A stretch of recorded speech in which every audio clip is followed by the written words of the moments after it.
everybody. Welcome to the Underwater Photography Show. As always, I'm Matthew Sullivan. And I'm Alex Mustard. And today we're talking about something that I know nothing about. So this is going to be me asking Alex a whole bunch of questions about underwater fluorescent photography. I have shined a fluorescent light around here and there underwater, but I've never actually bothered taking any UV pictures. So today, this is going to be Alex telling us how it's done. Right. Well, actually using the word UV is quite an interesting one there, in that fluorescence photography is very different from normal photography, normal underwater photography. Normally, when we take photos, we photograph light, and we photograph the light that's reflected off the pigments in anything we photograph. So, you know, if there's yellow pigments in the fish, we get the white light from our strobes, bounces back yellow towards the camera, it reflects off the subject, and we capture that reflected light. Fluorescence photography is actually where the pigments within any subject, if they're fluorescent pigments, what they'll do is they'll absorb light at one wavelength, so one color of light, and emit it at a different wavelength. So you might shine, blue light on the subject, and you might get orange light coming back at the camera. This emitted light is much, much darker than normal reflected light. And that is one of the challenges of fluorescent photography. And also, many things don't have any fluorescent pigments in them at all, so they don't light up. It is the same if you've ever been into a discotheque in the evening and they have black lights or fluorescent tubes in the discotheque. If you have fluorescent pigments in your t-shirt design, if you were growing up in the 80s like I was, that was very common that you had fluorescent clothing and you went into these sorts of places, they would glow in the same way that your teeth glow white and your white t-shirts would really, glow in those environments. And that's actually because quite a lot of washing powders actually, use. Anyway, we won't get into why things fluoresce in that respect, but certain pigments fluoresce. And there's quite a lot of dive gear that uses fluorescent pigments. You might notice that your friends' pink fins look really pink at depth. And there's no pink light down there to reflect off them, but they've actually got fluorescent pigment in them that creates that fluorescence. So fluorescence is where a pigment absorbs light at one color, one wavelength, and emits it a different one. And we try and photograph that, and it can render common subjects looking completely different and almost magical, very much, like in Avatar where, things were glowing and that sort of thing. It's really different. Now, this is very different from bioluminescence. I should just mention bioluminescence. Bioluminescence is something you'll see on a night dive. If there's, say, dinoflagellates in the water and you wave your hands around and all the little plankton sparkle greeny light typically when they do that. The same with certain animals that create bioluminescent. Ostracods, for example, are well known for this, and even things like flashlight fish that will have a sac of bioluminescence below their eye, and they can actually open and close that sac with like a little bit of an eyelid underwater. So there's kind of lots of different types of light, but that's not fluorescent. Fluorescence is where one wavelength of light is absorbed and another one is given out. Would an easy way to differentiate that be one is active and one is passive? So bioluminescence is actively emitted, and UV is not. Yeah, and bioluminescence is usually created with a chemical reaction, as well. So now typically underwater we use blue light fluorescence in still photography, and in video they typically use UV fluorescence. Actually, it's quite easy to get UV continuous lights for underwater, but it's very difficult to get a UV strobe. So the two are done slightly differently. If you dive with a torch, they typically UV torches, and it's very easy to get UV torches, and you can use them for stills photography, and they're very cool because I think UV creates slightly stronger fluorescence and a slightly wider range of colors than strobe. But because the light is very low, you need a lot of torch power to get a photographable amount. You can see it with your eyes and you can film it with a GoPro, but actually to take a decent quality still picture with any sort of depth of field, it's very difficult with that. But if you are interested in as a stills photographer and going down the UV route, I would recommend, actually, I bought some a few years ago and have used them a little bit. You can buy underwater UV torches ridiculously cheaply from China. And I take them on the trips. They take the same batteries as all my other torches. And when I want to try some UV at night, I'll stick a load of batteries in those, and they create quite a strong clustered together quite a strong light source, and they were very, very cheap. You know, you were used to spending hundreds of dollars on underwater torches, and these were literally, you know, less than $10 each. They're just super, super cheap things, but they create UV light, and you can use that. Typically, though, the problem of continuous light for this type of photography is, yes, over a second there's enough light there to photograph, but a second long exposure doesn't tend to give a very nice picture. So we typically try and modify our strobes. Now, by adding a fluorescent filter to the strobes. And these are a couple of fluorescent filters for strobes. This is one on the retro mount, and this is one with just straps on it, so you can just strap it around the front of any strobe. This one is made by Glow Dive, a Spanish company that makes sort of cost-effective underwater filters. And this is just really a strong dark blue filter. And I hold it up on my webcam, you'll see me. Now, I'm not going to fluoresce in that light because I haven't got any fluorescent pigments, but you can see that it turns everything very dark blue. This is one made by Fire Night Dive. It's a slightly more advanced filter. It's got some coatings on and that sort of thing to really narrow down the thing. But I think if I put it on the thing, it's probably going to look pretty similar.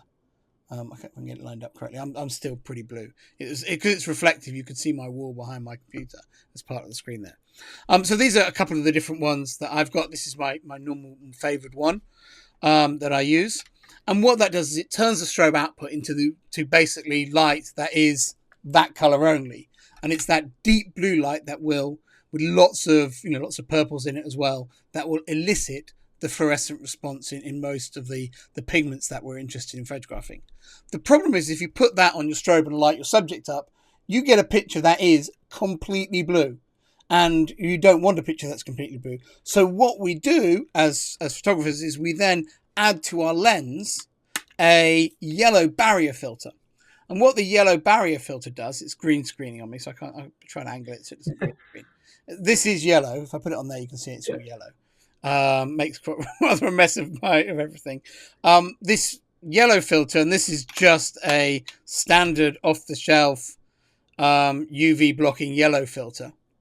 What that does is it stops that blue light coming through to the camera, and the only light that can come through to the camera is light that isn't blue, and that's basically the fluorescent light. So what you end up with as a picture is you have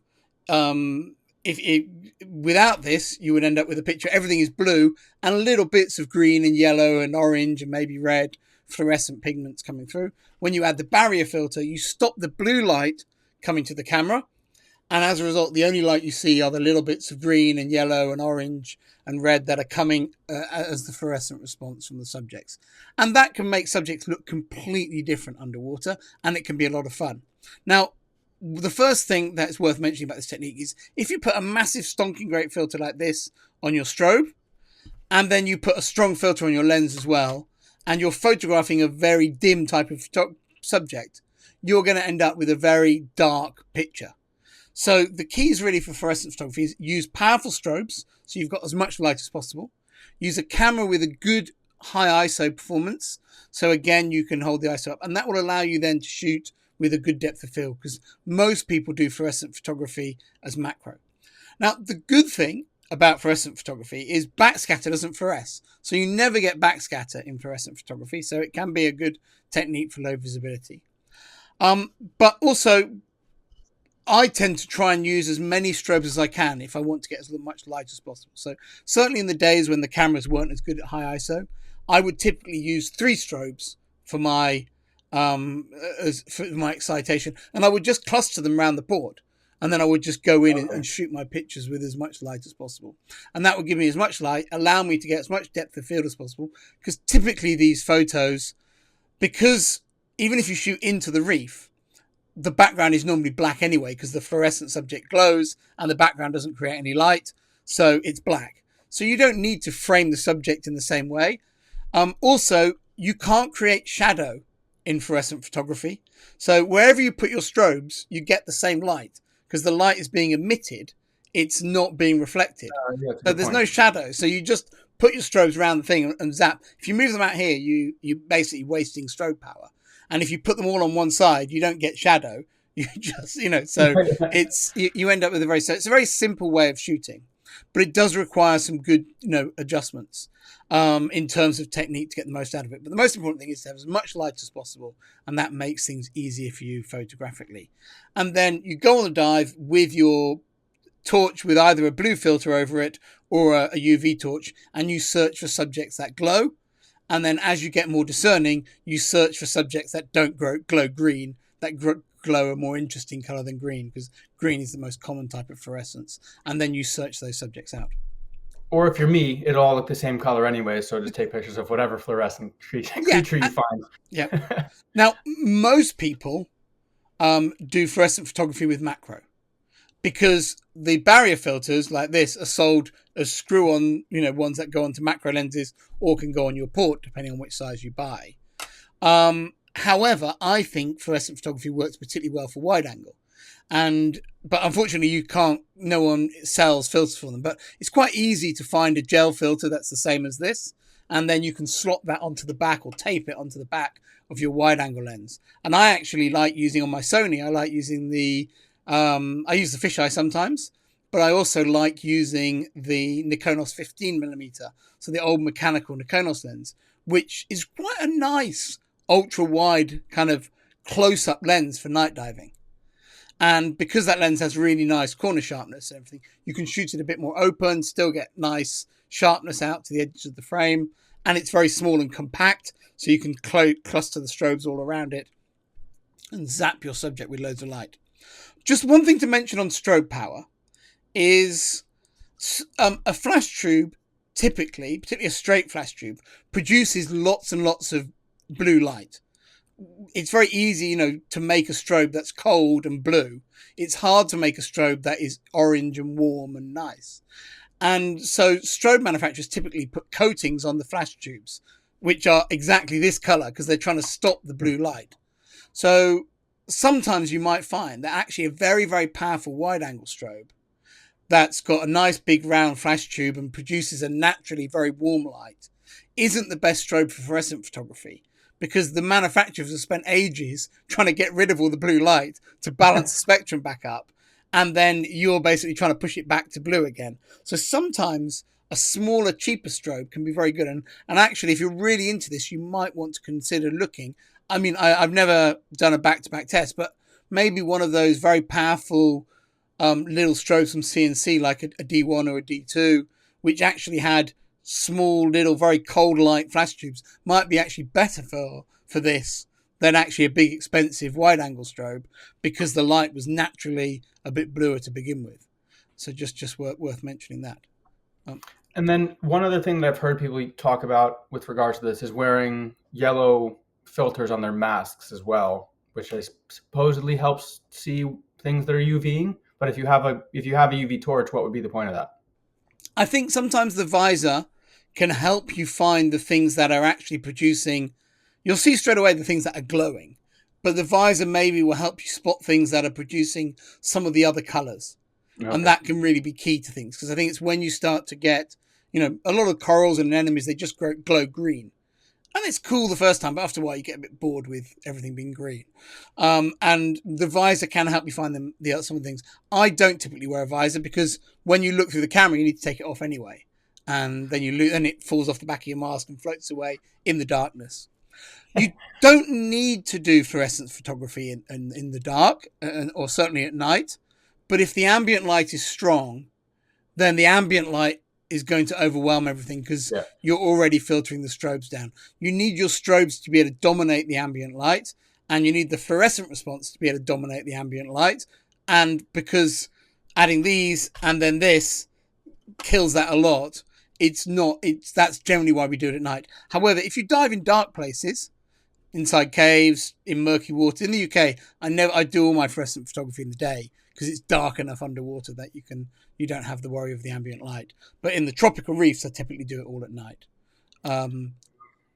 Speaking of UK, I was giving a little shout out. If people want to see some cool UV stuff in the UK, James Lynott, who we've discussed some of his images on here before, and I think he lives over there. He has some really cool UV stuff that I'm sure some of which he's shot during the day. But if anybody's interested in seeing some top-notch UV, he's got some cool stuff.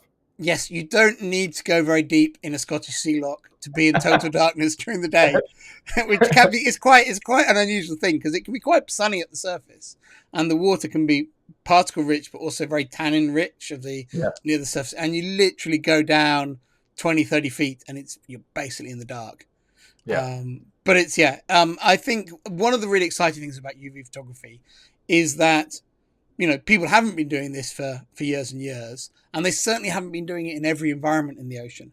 So someone like James, specializing in diving in Scotland, he's found tons of subjects that no one has ever taken a UV photo of before, Yep. and rendered a relatively common subject in a completely new way.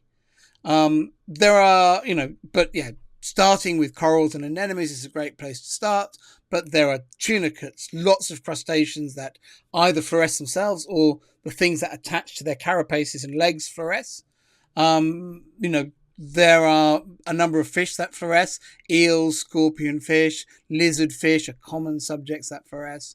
Lots of really good ones out there. And there are lots of places, lots of interesting things that people are discovering. One of the things that I think is quite interesting, in my opinion, is that in the early days of fluorescent photography, it was very much go to the most coral rich place you can go because that's where you're going to have the most fluorescence. So we'd always do fluorescence photography on night dives on coral reefs. And then what we realized is actually some of the more interesting fluorescent subjects are in muck diving places where Yeah. you might have a mantis that glows or an octopus that glows. And so now typically we do much less of it on coral reef environments and much more of it in other environments where we're finding interesting subjects that really fluoresce in interesting ways. Yeah, and one more mention. My friend Gabe, I think you at Mm. least know Gabe. He has been doing some fluorescent stuff here locally, and frogfish apparently fluoresce, or at least the striated ones we have here fluoresce. Yeah, And I some of the can't see, individuals will. yeah, I can't Yeah. see what color it is. He tells me it's red. I can't tell, but Mm. either way, that's pretty cool if they're actually fluorescing like that. Yeah, and ultimately it's an artistic endeavor as well. So when you get those files back, play around with the white balance. Yeah, Adjust it so it looks the way you think looks best. So you can push the colors around a bit in post as well and create some interesting results. I find it much more after you've done 10 dives shooting macro fluorescence, it gets quite samey, maybe after yeah, 5 dives. I typically only now do it on wide angle, and I really enjoy some of the very different effects. I enjoy doing double exposures with wide angle or long exposures, even split levels. And I think all those things add interest because ultimately, particularly with wide angle, the shots can end up very flat. You get this fluorescent coral, looks amazing, and then it's black. yeah, And that's fine the first time, but after a while it gets boring. So it can be fun to try and introduce background elements into the picture that you might take a UV torch down and put that in the background and have some sort of interesting backlight, or a white light torch, at a very low level or something to use your shutter speed to cut that light come in, just to create a slightly more interesting feel to the image. yeah, And then I think we should just talk a little bit about where to buy this stuff from. So fluorescent gear is not, in its simplest form, is actually very easy to make. I actually made one of my best financially rewarding pictures. Someone year, I very, very sidetrack this, but many years ago, I made my own fluorescent filters. It was actually while still working at university, and we decided to do a deep water camera trap that was going down to 3 kilometers below the seabed, and we put all these little fluorescent beads on the seabed in front of it. And it was deployed over 2 years. And the aim was to use the fluorescent beads to see the bioturbation rate, so how quickly the animals in the seabed were turning over the sand. And by putting beads over the surface and then doing this, you would see how quickly the beads got incorporated into this, 1.1, 1 meter square area of the abyssal plain. And in developing that camera system, we wanted to develop our own fluorescent filters because none of the commercial ones would fit on the deep sea flashes. And so, my friends were developing this, and I just said, look, it's really easy. So we just ordered a set of lens filter swashes from Leaf Filters, one of the UK companies. And by putting 3 of those together, we came up with this brilliant fluorescent filter. And I used to use it on my Nikon land flash in a housing. because they were just the right size to tape on the front of the Nikon Land Flash. And a picture I took with that in the Caribbean, and it had this amazing pink fluorescence in a coral because of this filter that we'd developed. And that picture, someone bought the exclusive rights for, so it was like a really good selling picture for me. But annoyingly, I haven't got the swashes anymore, so I can't repeat these shots. But it's a lovely shot with green and pink. I might put it in here because I suspect I'm not going to get sued, even though they have the exclusive rights to it. And it's just a standard little shot. Anyway, you can make them yourself. They are not. It's not very difficult to find something that's going to give you a very strong dark blue filter and then a yellow barrier filter. You can play around with that recipe because ultimately it's an artistic endeavor. Some people like orangey ones of these. Some people like reddy ones of these, just to try and get away from that green wash that you get a lot of the time. Yeah. And then there's a number of manufacturers that make them as well. And I've generally, for the strobe ones, certainly I always use the standard ones. This is one of the cheaper ones by Glow Dive. I know Backscatter have got a new system out, which is one of the reasons we did this episode. That's worth checking out as well. There's two companies that have been doing it a long time. One is called Nightsea, who were one of the original ones that made filters. And then there's Fire Night Dive, or who also do it, which is the ones I like to use as well. And ultimately, I think it's not necessarily about whose is the academically most correct solution. It's actually whose gives the prettiest pictures. And I think that can be fun to play around with. So, yeah, I think it's a very interesting and artistic area of photography. It can really liven up night dives, particularly if you've got, say, a liveaboard trip coming up and they're like, yeah, we're going to go night diving every night. And and it's not like hardcore critter place or something like that. It can be a really nice way to a good technique for that sort of trip. And if you do a lot of diving in temperate waters, it's also a great technique because there's a lot of fluorescent things in those conditions. And you don't need to dive at night to do it because it's dark enough on the day dives to be able to do these shots. I know I've really enjoyed shooting, little bubble, light bulb tunicates with them. Here in the UK, we have some beautiful little cup corals and things that glow really nicely. So it's a lot of fun. But I think particularly the fish subjects, anything with eyes, are what I would always be looking for as a fluorescent photographer. So I've never done it, but I have the bridge here. I dive it all the time. It might make it a little more enjoyable sometimes when there's not much else to see. Is just pop some fluorescent stuff on and go take a night dive. So I will be sure to check back in if and when I do that and let you know how it goes. But thank you guys for watching. Hopefully, as I just did, you guys got something out of this. And we will see you guys next time on the Underwater Photography Show.